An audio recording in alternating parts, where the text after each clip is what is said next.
See you What have next you time. done today to party? What have I done today to party? Oh man, I had a soda at 10:30 in the morning. Another one of the Mountain Dew summer days. Yep, summer freeze. Summer freeze. Yep. That's how I party. I do the do. Man, so Melissa, I have to say that here at the Whatnauts Captain's Log, we do some hard-hitting journalism here on this show every now and then. Like maybe in the life of the podcast, we've done it like 2 or 3 times at most.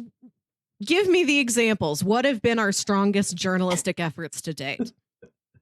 I mean, I still think the you finding that mysterious neighborhood that may or may not be a sex cult that was totally not was some hard hitting journalism. You keep saying sex cult because those words sound spicy and exciting, but I have told you multiple times it is a very pleasant suburban neighborhood with certain porch decorations that may be keys to this couple swings. Which is not a cult. Swinging may be a very healthy, agreeable adult activity. Indeed. But no, Beetlejuice 2 confirmed. Beetlejuice. On the way. Beetlejuice. I have really nothing else to say on this, except I find it really funny that, like, no one was mentioning it on Twitter. We mentioned it on our podcast. And then people started talking about it. This week, it got like officially confirmed. It has a release date. There's more actors involved now. Winona Ryder is set to return. All that good stuff. Man, here we are. You heard it here first, folks. Other people just may be more hesitant with tweeting about things that aren't confirmed, whereas you will bring me news articles like, a guy in a meeting said the word Clayface. It's happening. The Batman 2. Like I mentioned last time too, that was not confirmed. I did not take that as like, Melissa, oh my God, we're getting Clayface. It was but just you like, still bring me these things as if they are real news.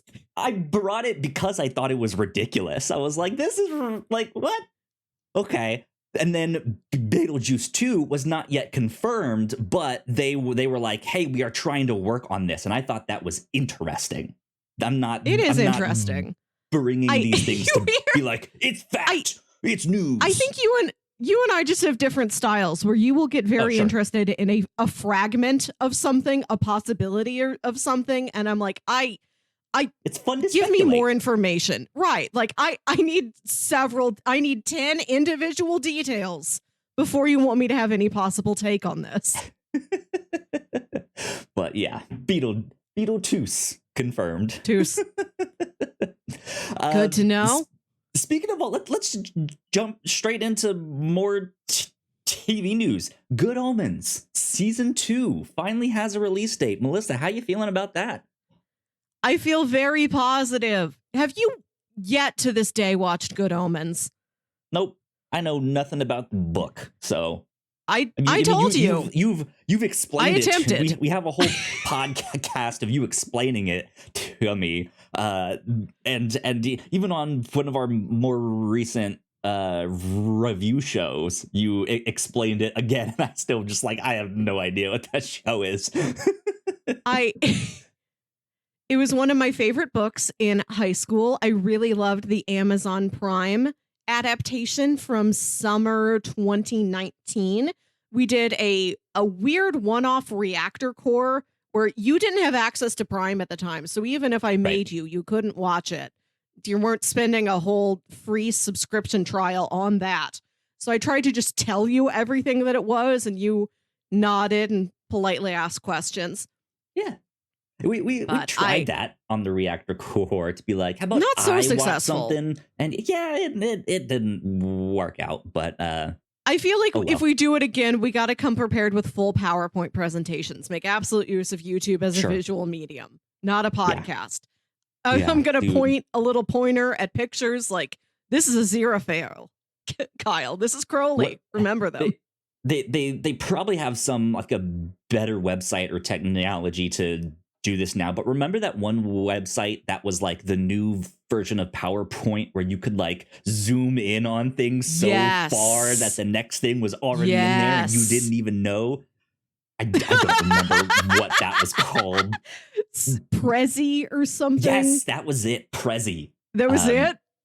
I think so. That rung the bell in my mind to be like, I think that was it. I do remember like sophomore year of college, my media communications professor trying to tell us this is the future. You're not using PowerPoint, you're using this. Yeah, absolutely. They probably have something else now that you can do. Who knows? A series of TikToks. Yeah. You write your report on the bottom of a very expensive sneaker. Mm-hmm. Exactly. Yeah, Good Omens season 2. That is an interesting thing for me about that, not having seen the show, is the big gap between the seasons.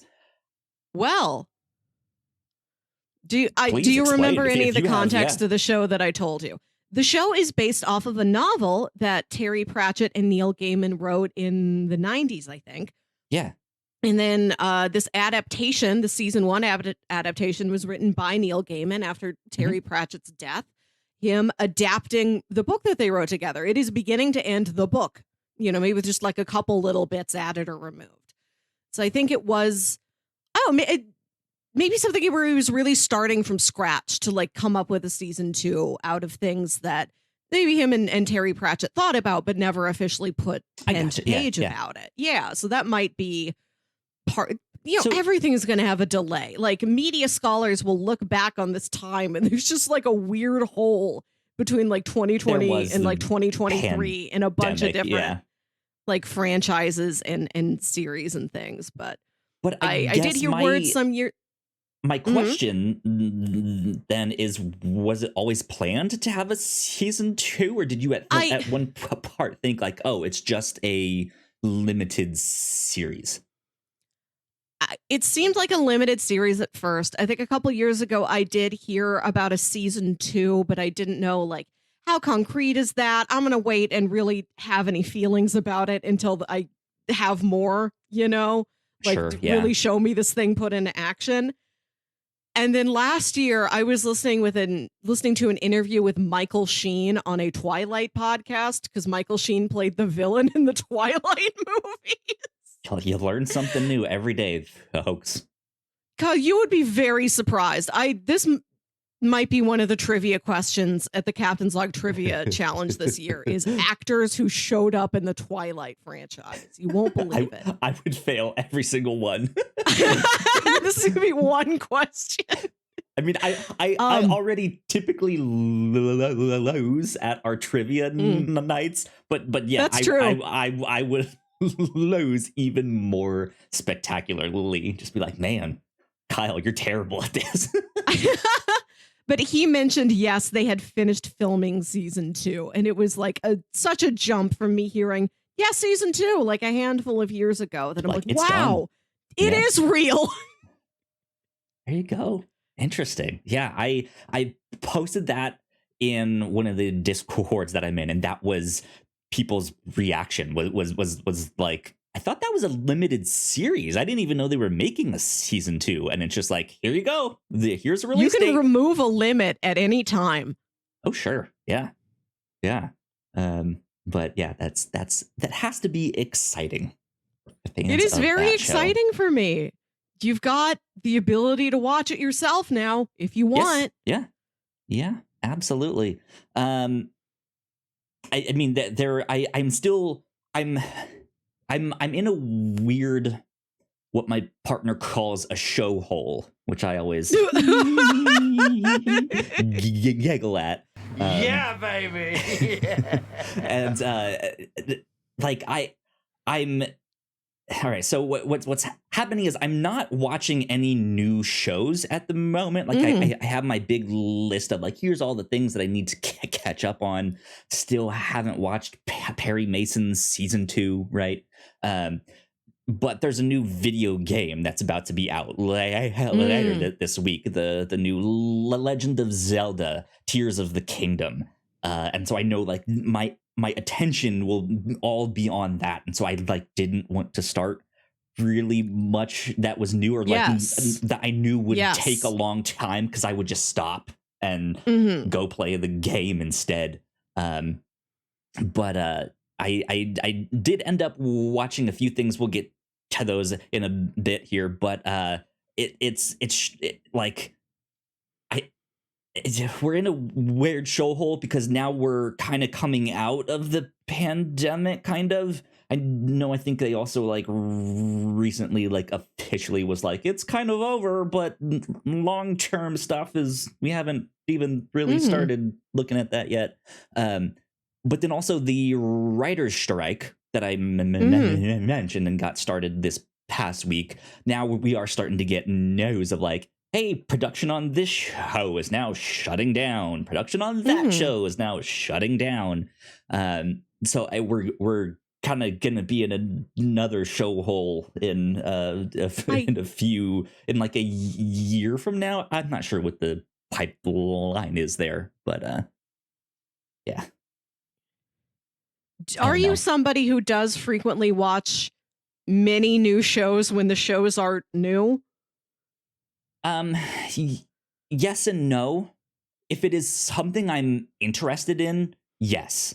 I try, but that's not always the case. And I think a lot of the things that end up like being something that moves up on my list is probably like an IP that I already know I enjoy, right? Yeah. So it's not necessarily new per se. But every now and then it's like, oh, that looks really good. And I just want to watch something, right? But yeah, I do have my list that, well, I have my list that I've been dwindling down to the point where I think now I can almost count on two hands how many things I have left to watch. But that's also ignoring all of the things that I've added to my queues since making that list. Which I'm like, let me at least pretend to see the light at the end of the tunnel for a while.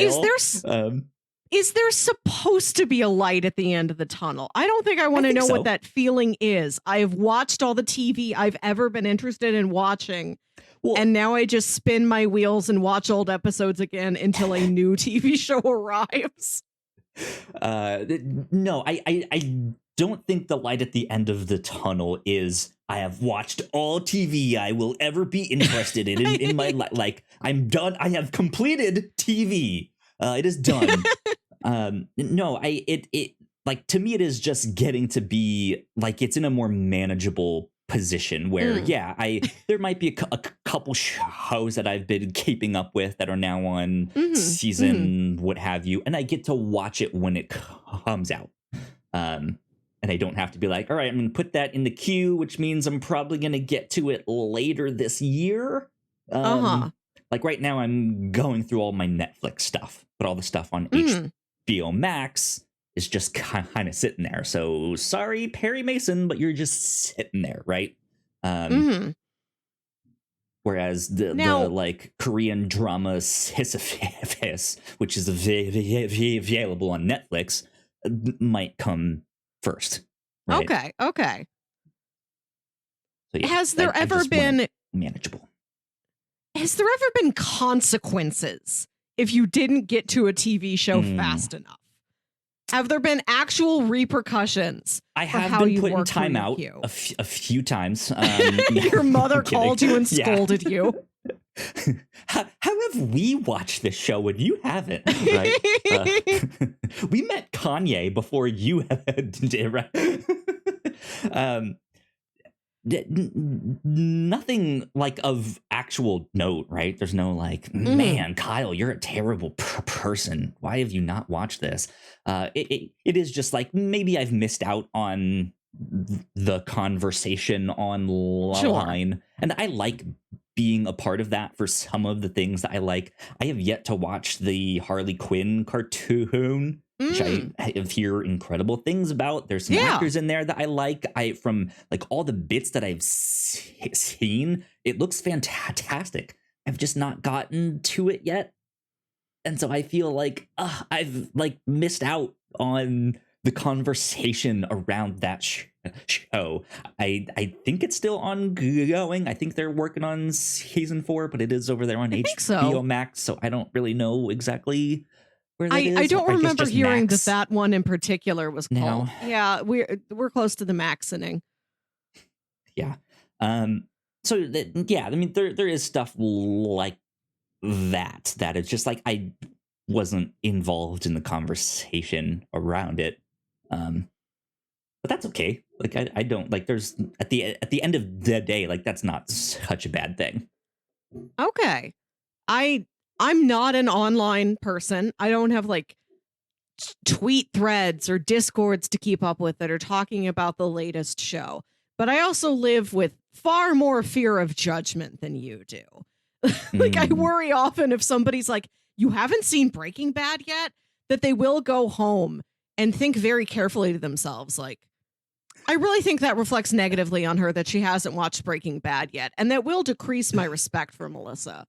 Yeah, like I've no proof that doesn't happen. For Melissa. Right. Melissa, I am also life is like Whose Line. Everything's made up and the points don't matter.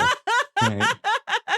Like I have seriously thought, if I don't watch Andor, is something bad going to happen to me? What happens or doesn't happen if I watch a show that everybody insists I watch? Smash cut to Melissa at the pearly gates. You're reviewing her life. Oh, you didn't see Andor?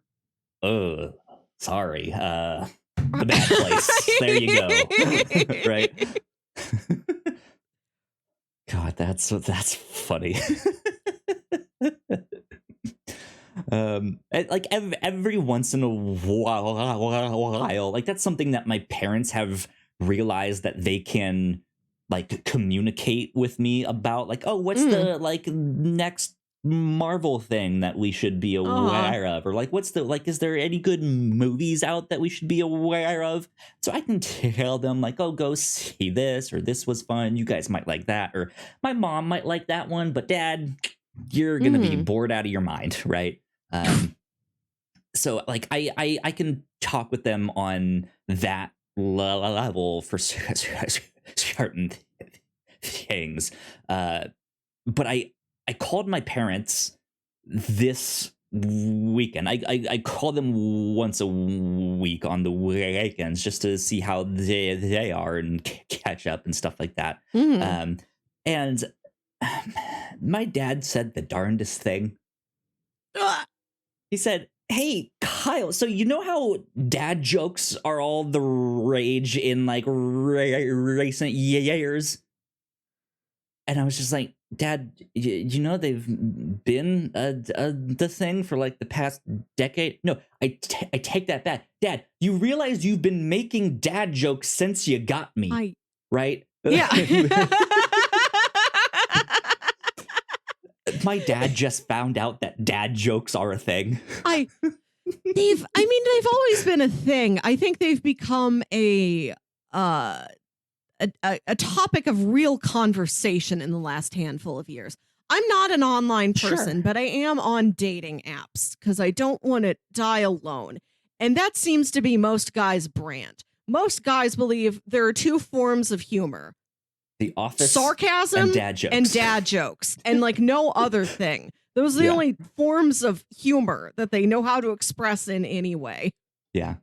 Yeah, it's definitely a part of the cultural zeitgeist, but he like the way he said it was like hey, like the new thing here in 2023, dad jokes. And I was just like, what? Dad, like this has been a thing for like a decade now.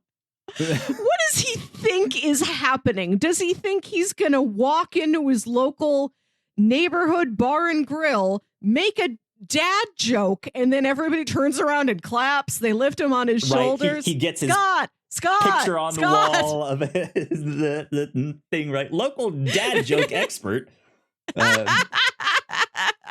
No, I mean, my dad has always been a very funny person. He makes jokes all the time, but like that's the jokes he makes have always been like like when you think of a dad joke now, like that is his kind of humor and stuff. He likes movies like Dodgeball and Nacho Libre and Bench Warmers and stuff like that, which do seem like a generation early for your dad. That's what, I mean, he has his older, like he's into like the Terminator and the Outlaw Josie Wales, and like he likes the old westerns. He likes action, but he's not into like the newer stuff as much, right? Right. But his we'll brand love of comedy, a fart joke or something. Yes, absolutely. Any SNL alum or friend of Judd Apatow doing a fart joke or something, dads love it. Probably, yeah. And so it just it was really funny because like even the examples of dad jokes that he was telling me was just like, yeah, this is the same kind of jokes you've been telling me your whole life. Like like.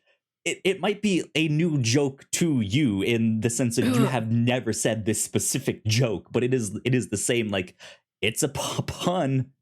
Yep. Okay. Thanks, Dad.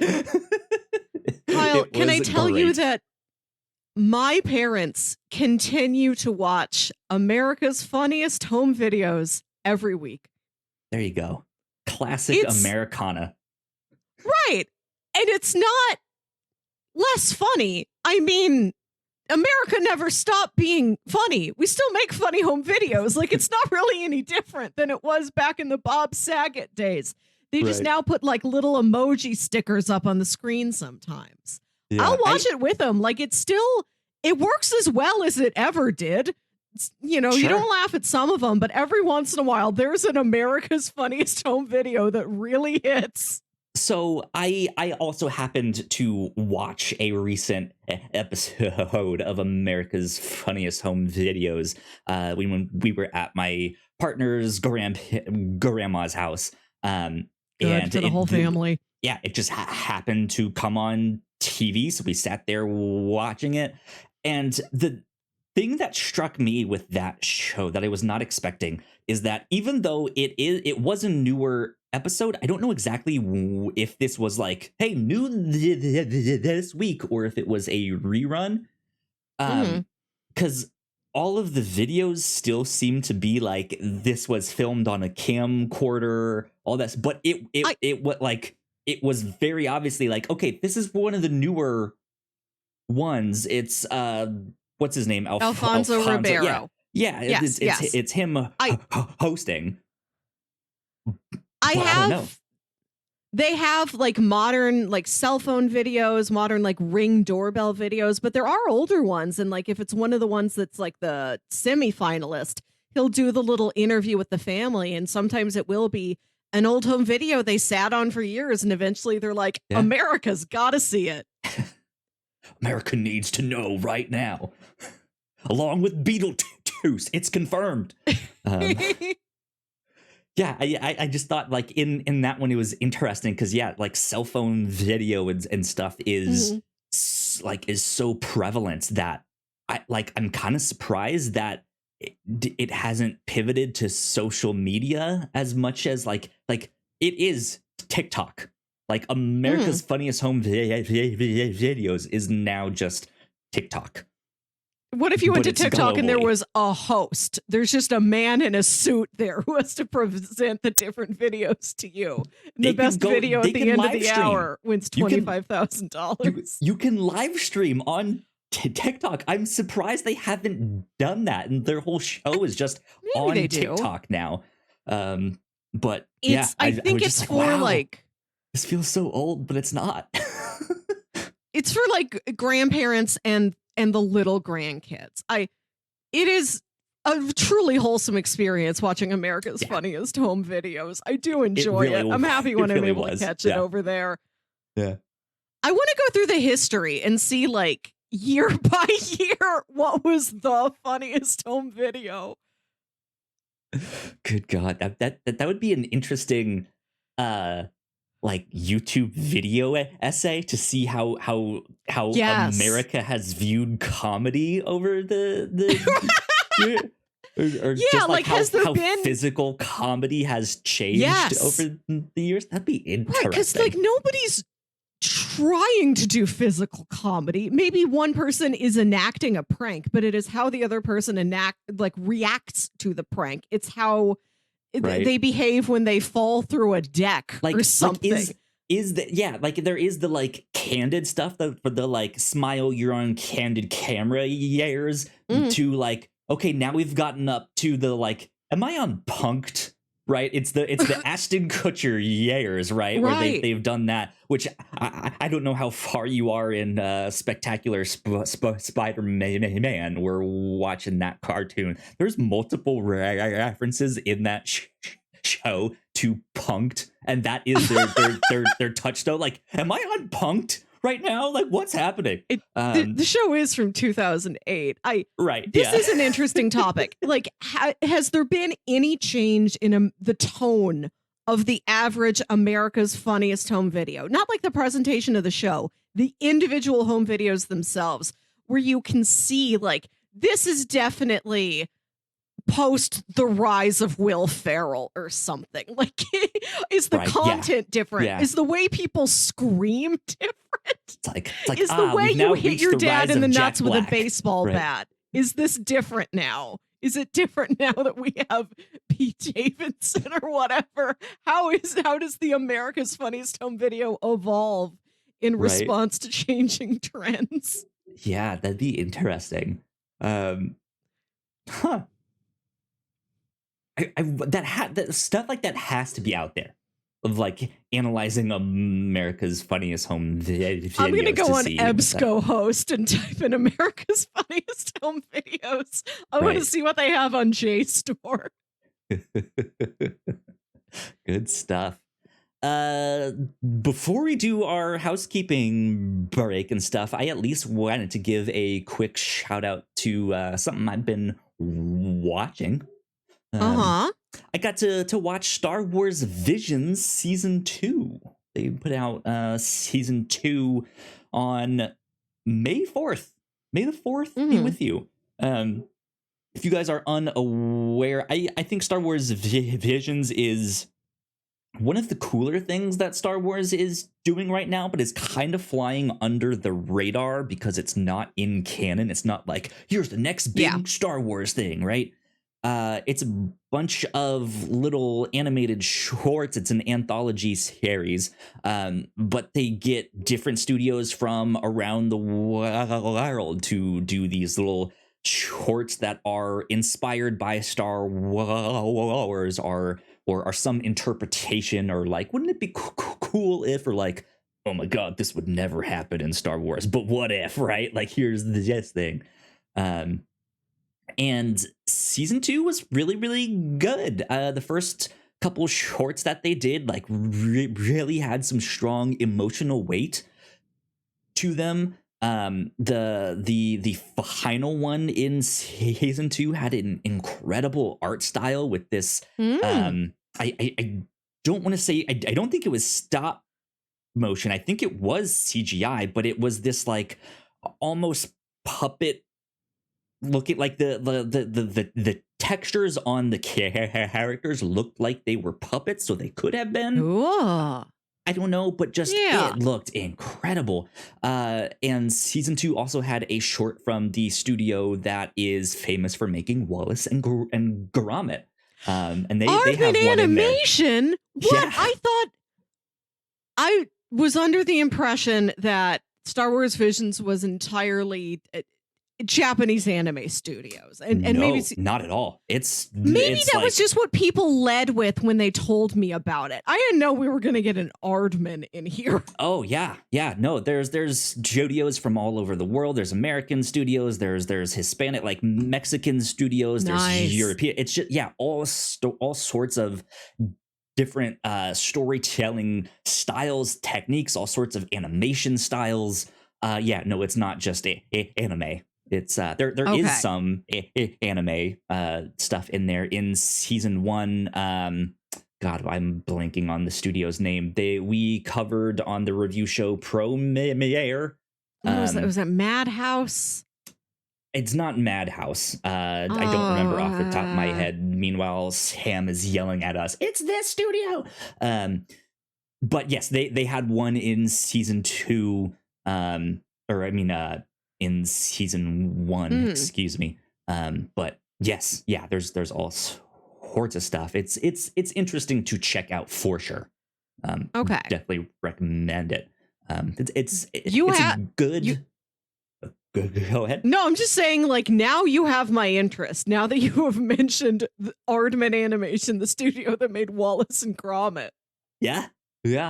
It's the shorts, I think at the most are like half an hour, but in season 2 they averaged to be like just about 20 minutes. It was like 17 minutes ish, I think, was the average for how long each thing was. And yeah, they're good like lunch break. Like, I'm gonna watch 1 or 2 of these shorts and just it's good fun. Good fun with that. Good fun with that stuff. But I say we take a quick break for some housekeeping. I would ask what you had watched this week, but right now, Melissa, your cinema corner is empty on our notes here. So I figured we could just jump straight into housekeeping. If you want to know, I can tell you I finished watching Poker Face. Oh, nice. There you go. Did you watch any of Poker Face? I have not yet, but I've heard good things. I like it a lot. It's unique in that it's got this vintage format, like an old Columbo or something, where every episode is kind of its own standalone mystery that the main mystery solver wanders into. And there is some framing connective story that's really in like the first episode and the last episode of the season. I really like the vibes of it. Like, every episode's like long. You get a long cold open with these new characters and this new setting, and then you figure out what Natasha Lyonne is doing there and how she identifies and solves a mystery. Like, it's relaxing. Like, it's not trying to be that thrilling. There's like individual twists of the mystery, but there aren't a lot of twists into like the entire series. It's not that dramatic. A good like comfort if I'm just show. Yes, absolutely. A comfort show. I don't know if they'll make more. I hope they make more. I dig this format. It like fits a need in my life that no other show fits right now. I guess cool. I could go back and watch Columbo or Murder, She Wrote or something, but it's nice that we've got a new one of those. Good stuff. Well, with that, let's take a quick break for housekeeping. When we come back, we'll be talking about some comics, we'll be talking about toys, and we'll be talking a little bit about Guardians 3. So we will be right back. Here at the Whatnauts, we make multiple different shows, and a lot of hard work goes into making them, so we would love it if you check them all out.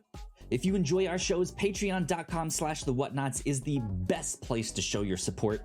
For just $1 a month, you can get early access to episodes, and at our $3 tier, a Patreon-exclusive podcast, The Pilots Club.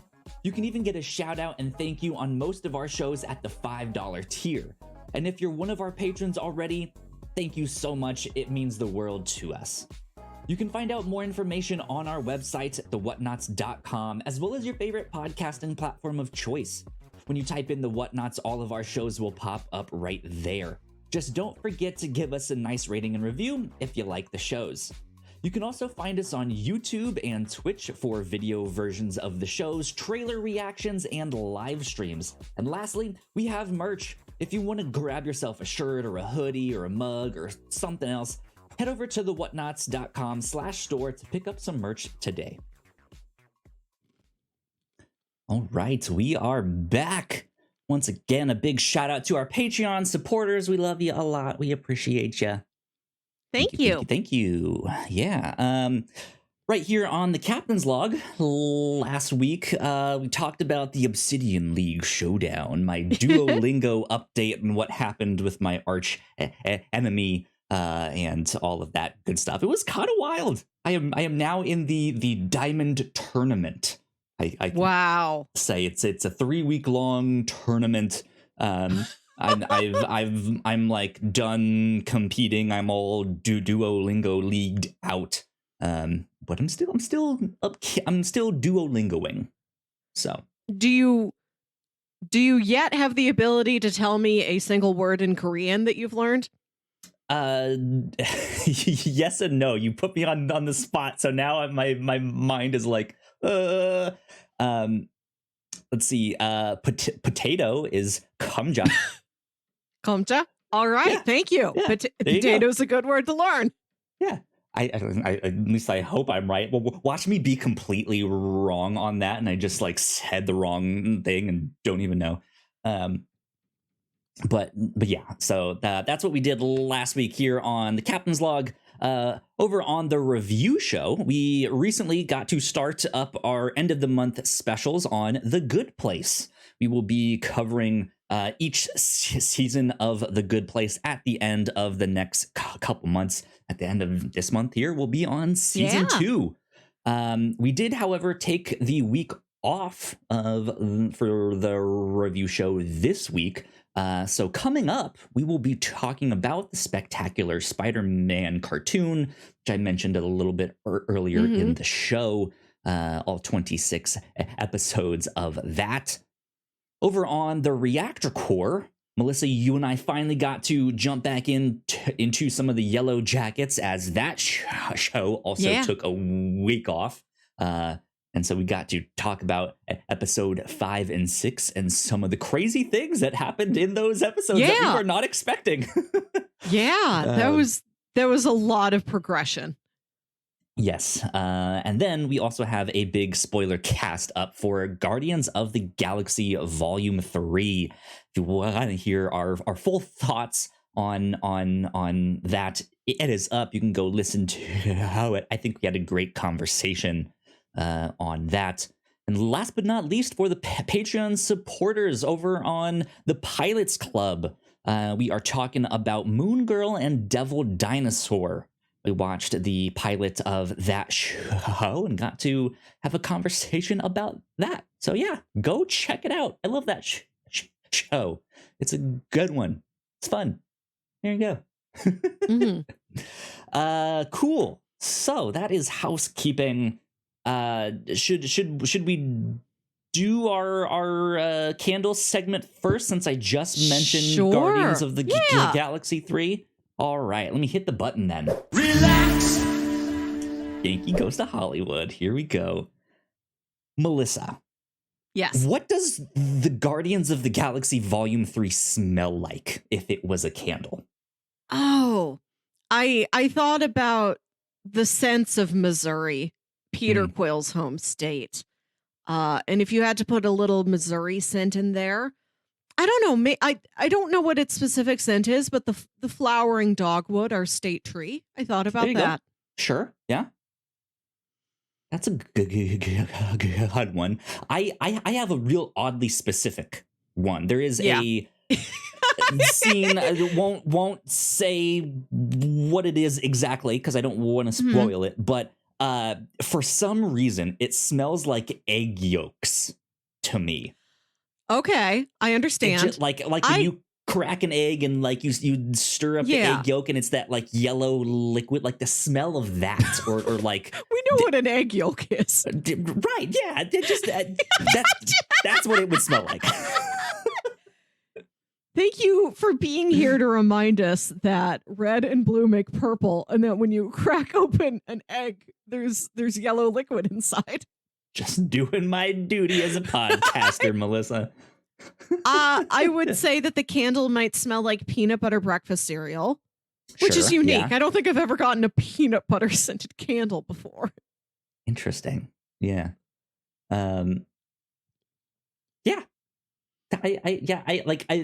other parts of me is like, I could come up with some sense that probably wouldn't be pleasant.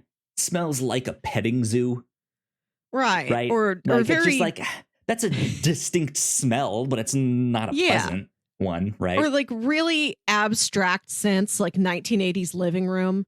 Yes, yeah. Smells like an old couch from the 1980s. A couch you want to lay down on, but your friends won't let you. They keep yelling at you because you keep laying down, and they're like, "This isn't your couch. We're in somebody's home. Be polite." The couch is not like a leather couch or velvet. It's that like.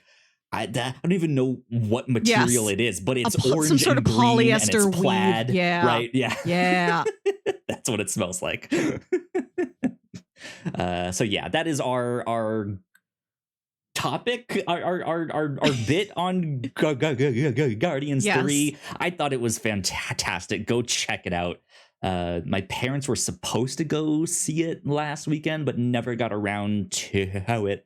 I don't think my mom was feeling too well. Oh, Mom. So then when they heard that I went and that I loved it, they were like, "Oh, now we have to go. We have to go again, but for the first time." So hopefully they've made it out. Can I ask you, what special thing do you do for your mom for Mother's Day, long distance? Ooh, my family's not super big on like card giving all that much. Like maybe every once in a while for our birthdays or something. But I would probably just give my mom a call specifically and just see how she is, see what she's up to, see if they've gone to some fancy restaurant or stuff that. So I mean, I guess in that regard, nothing too special. I just not to connect with my mom. Not to put you on the spot or call your excellent sonhood into question. I was just curious if you would like send her flowers or like, pick out something for her on Amazon and send it to her. Because whenever I do on Mother's Day, I try and think of like an experience I can do with my mom. I gotcha. I'm like, oh, you can't do that. Like, I realize you and I probably have very different like Mother's and Father's Day approaches. Sure. Yeah. Lots of people. We're going to the Science Center. Ooh. We're going to the planetarium. That's cool. That's fun. There you go. Speaking of fun, Melissa, you had a question here that in not so many words also may translate to, when did you stop having fun? I'm kidding. So I also watched Megan this week. A great time. I recommend Megan. I've heard some interesting things about that one, that it's just like they swung for the fences and they went for it. Yeah. Right. If you've seen the trailer for Megan, it's that. It's like living. So the premise of Megan is that this woman works as an engineer, a roboticist for a high-tech toy company. Her sister and her husband get into a car crash. They die. And now this woman has to adopt her 9-year-old niece, and to both help her niece cope and to work on one of her pet projects. This woman gives her a Megan, who is like a 4-foot tall robot girl who is super intelligent and super intuitive and is designed to be like the child's friend, to like be their friend, be their helper. And then Megan's protocols get too intense. And if anybody is a threat to her primary child, she will destroy them. It goes full Furby mode. Yeah, she gets very sassy, very violent for the sake of this sweet 9-year-old girl. Yeah. But there's a scene early on where like the girl goes over to her aunt's house. Seems like maybe she's never been there before, and the aunt has like collectibles on the shelf. Like the girl's like, "Oh, let me see your toys," and she's like, "Well, those aren't toys. These are collectibles. They stay on the shelf."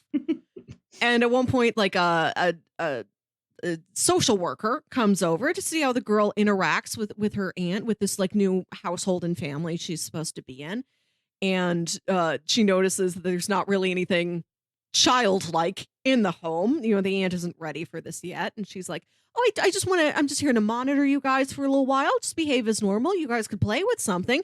Do you have any toys?" And she's like, "No, but I guess I can take down one of my collectibles. We can play with that." And so I was not still playing with toys when I was 9, and I don't know if that's weird. Interesting. So you stopped playing with toys as toys, like action Yes. figures or dolls Yeah. or stuff like Yes, that yes. at age 9 then? When I was like 8, I think. I think Okay. the last toy I can ever remember getting, like some other girl gave me a Barbie when I turned 9, and I remember gotcha. being ambivalent about it. Like, okay, thanks, nice. This is a cool looking Barbie. I appreciate the thought. I don't know if I'm into Barbies anymore, but thank you. I think for me it was so I still feel like I am very much a child at heart, right? With the amount of comics I read, the amount of video games I play. And so in like one way of me answering this question is I never did stop. Like it's just my toys changed. Uh-huh. Right? But I guess anybody can say that, like my to toy an is a extent. KitchenAid stand mixer. My dad's toy is a motorcycle. Sure. But I think more of what you were getting at. Yeah, I feel like I don't know an exact age, but I would say close to around the same age that you were, maybe a little bit after for me, like maybe more when I was like 11, like 10 or 11 is when I kind of stopped playing with like toys as toys. And then like my toys started to change because I feel like there were exceptions to that. Like I definitely like went over to friends' houses and they had a whole bunch of like Star Wars action figures and stuff, and we would just spend all day in their basement like making up worlds and stories and stuff fun. like that.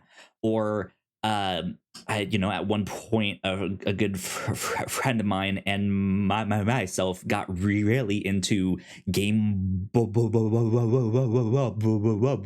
into Game Boy camera, in which you could basically make stop motion movies. And so that's what we did. We would make these little stop motion movies with my action figures and stuff.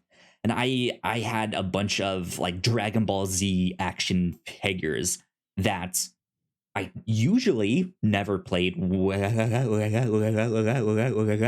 but I did have them displayed like up on my desk and up on my bookshelf.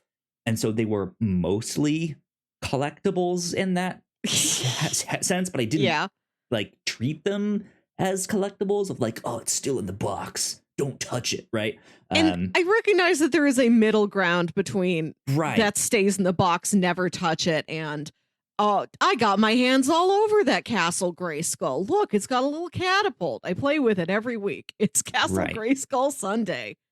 Right. Yeah. So I feel like it was maybe like early like maybe around age 13 is when I kind of maybe stopped doing more of that stuff, and then was like, okay, instead of making movies with these action figures, what if we just made home movies with all of us, and we just like we're the actors. And so we switched into doing that stuff, or learning instruments and trying to play that stuff, or playing video games together. And that's what we did instead. Which video games can still be expensive toys is one way to look at them, I think, right?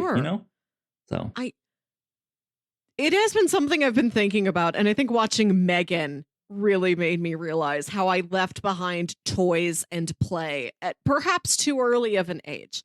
My nephew was born when I was 8 years old. I have a brother who's much older than I am. Yeah. And when I was 8, I think I entered into, I am an adult now. I am an aunt. An aunt is a role of seniority. The baby has toys. I will play with my little I now baby know nephew what and his Uncle toys. Ben meant when he said, "With great power comes great responsibility." I'm an adult now. Right.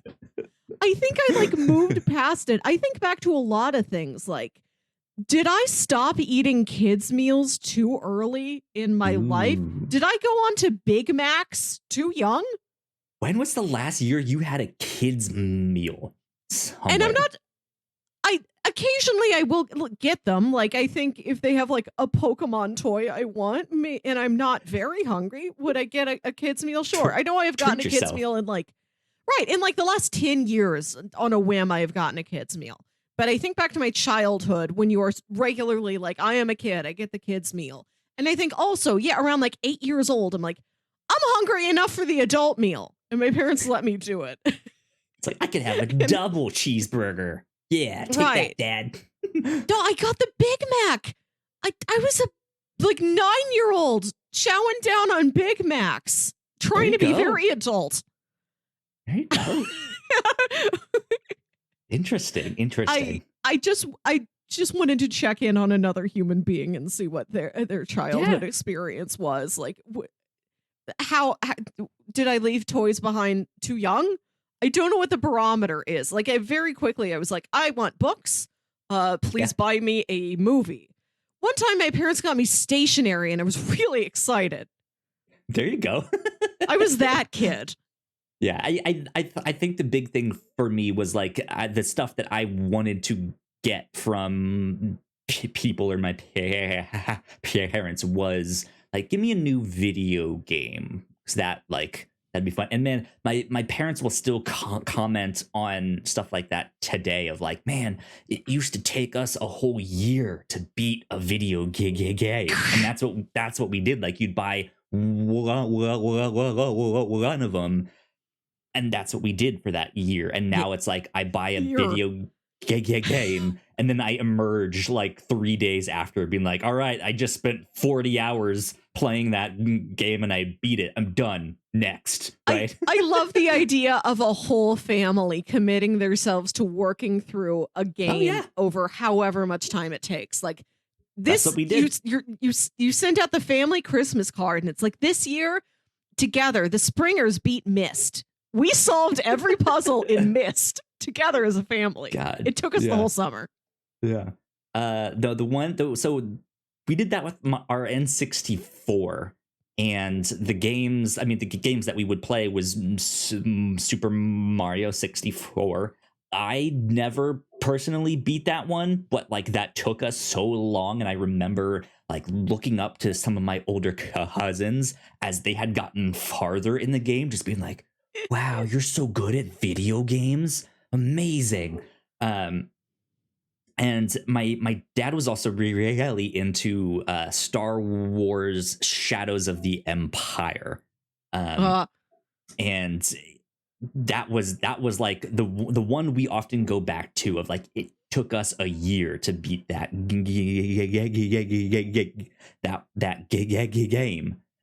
And I remember there were nights, because I had bunk beds, and I slept on the top bunk, and underneath I had like a little small like personal TV with my N64 hooked up. And there would be nights that I would wake up and I could, like, my dad was underneath my bed like playing this, just like, I need to beat this level. So that's what we would do. And now, like, it's just like I buy a new game and I'm done within a week, and it's just like, all right, next. Yeah, good stuff with that. My toys now though are comics. They are, basically.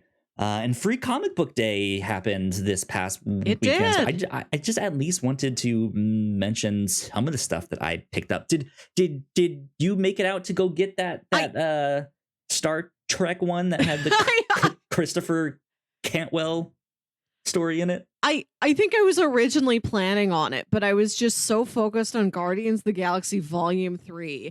And the next day I was in like recovery mode from that I like completely forgot it was happening until like 4 p.m. or something where I'm like, I don't know if there's anything left at the comic book store, so I didn't go. I gotcha. Well, if you are interested in the free comic book day stuff, some comic shops might still have some if you want to go in and be like, hey, do you guys have any extras? If you are interested in the ones from Marvel and DC specifically, they are now both up on their apps. If you have Marvel Unlimited, all of the free issues are already up there. Or if you have the DC Universe Infinite, I hate the name of that app. It's so long. Just call it DC Infinite. But yeah, they're all up there. So I got a couple of those. This is DC We Are Legends, and it's like a special look at some new comics that are coming out from DC with different like minority characters, different characters of color, stuff like that. Got one here called Girl Talking Over, which is a Lois Lane. Girl Taking Over. Yes, thank you. I cannot read. I was reading it in the monitor of like looking at the picture of me there. But yeah, Girl Taking Over, and that's all about Lois Lane. Good. I got one from Tokyo Pop. I don't know if this is one from this year. It could have been an older one. I did notice that my shop was putting up some of the stuff from last year and potentially the year before. This is called Guardians of Fukushima. And it is Got a dragon. It is based on a true story about a farmer who fought to save the nuclear zone's animals. So interesting stuff on that one. I got a Prelude comic from Bone Orchard Mythos, which is a series of comics from Jeff Lemire. So one of his horror comics, yeah. Man, we gotta get in on those. At first, I thought this was related to Bone. No, not the little white creature, Bone. We ought to read some Bone. But yeah, so those were the free ones that I got, and then I picked up a few graphic novels. Here, I guess the first thing I will mention, I picked up the nice hardcover of the Flintstones that we recently. Oh, that does covered. Look nice. Yeah, on the review show. Yeah, it has all sorts of stuff here. This is the deluxe edition. So this is the version that we read, or at least that I read on Comixology Unlimited. It has that Booster Gold story in the back. Has a big old cover gallery of all the artwork. Nice. That was in there, and some sketches and stuff like that. So that's a good display book. You put that out on the coffee table for company.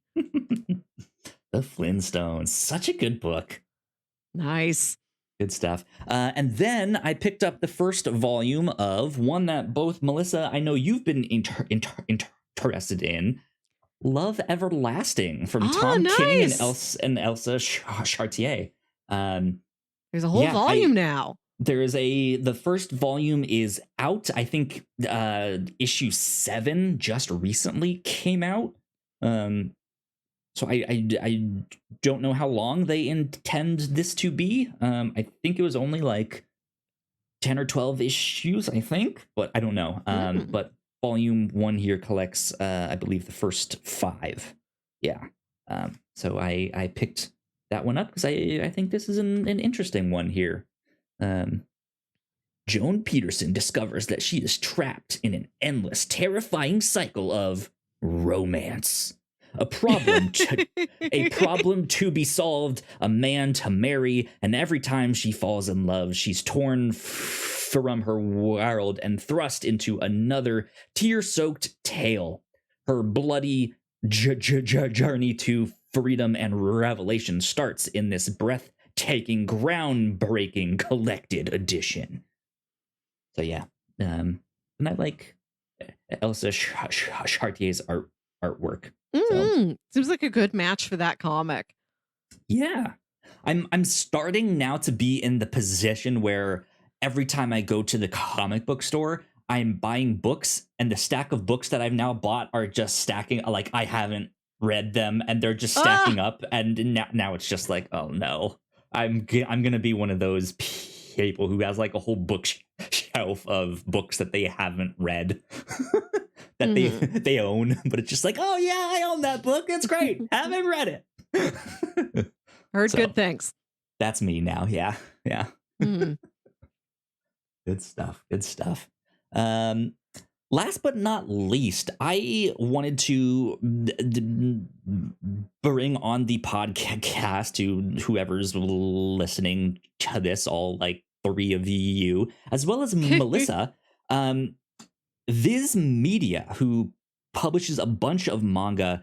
They updated their app, like redid their entire app, so that now it is like it. What's the best way to describe it?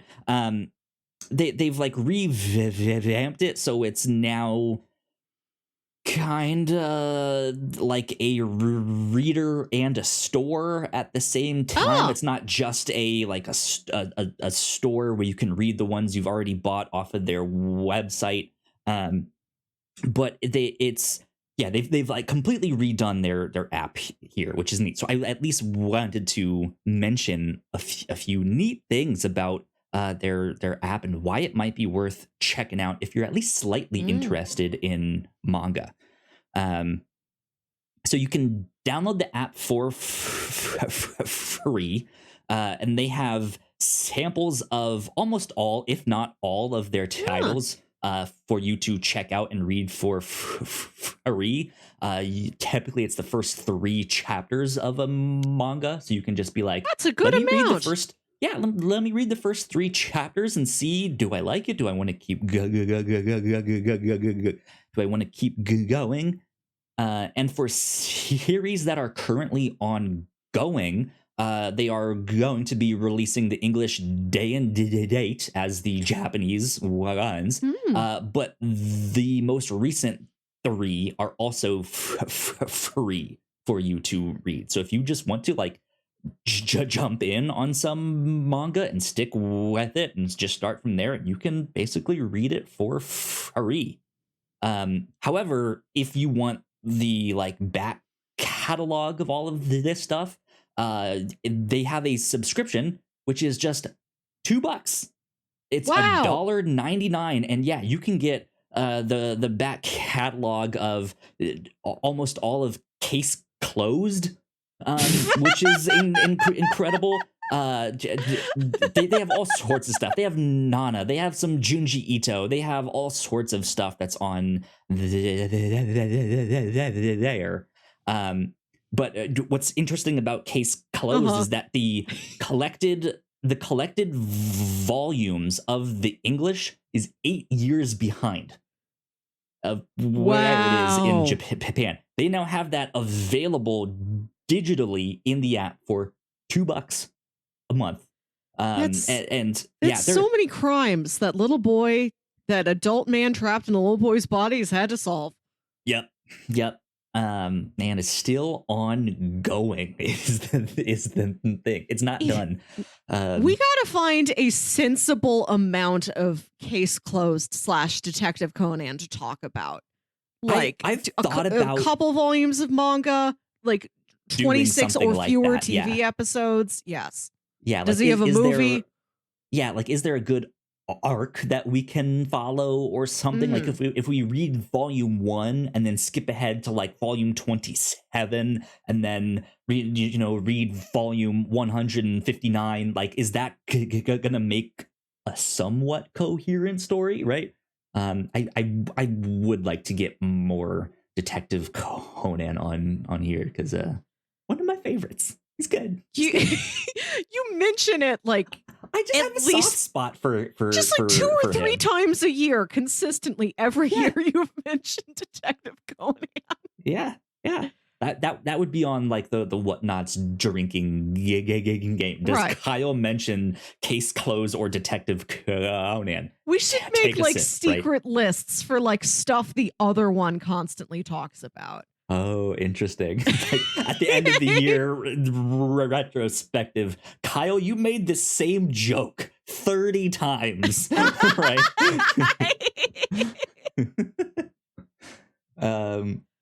Yeah, but they have a few titles that they have most of the back catalog on, and they are continuing to work on getting all of it. Like I think Case Closed, like chapters like 900 through something Yeah. is like not on there yet, but they like, hey, we're working on it.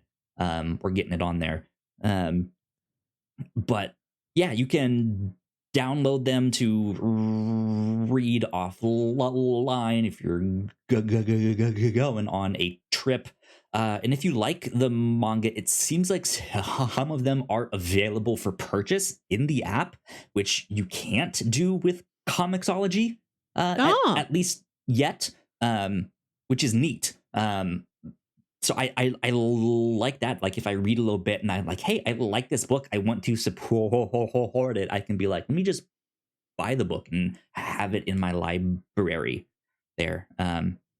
So that seems neat. It looks like if they have manga that is mature, like for a mature audience, that you can't read on the app, which is probably a result of Apple not wanting any kind of like mature content on all of their stuff.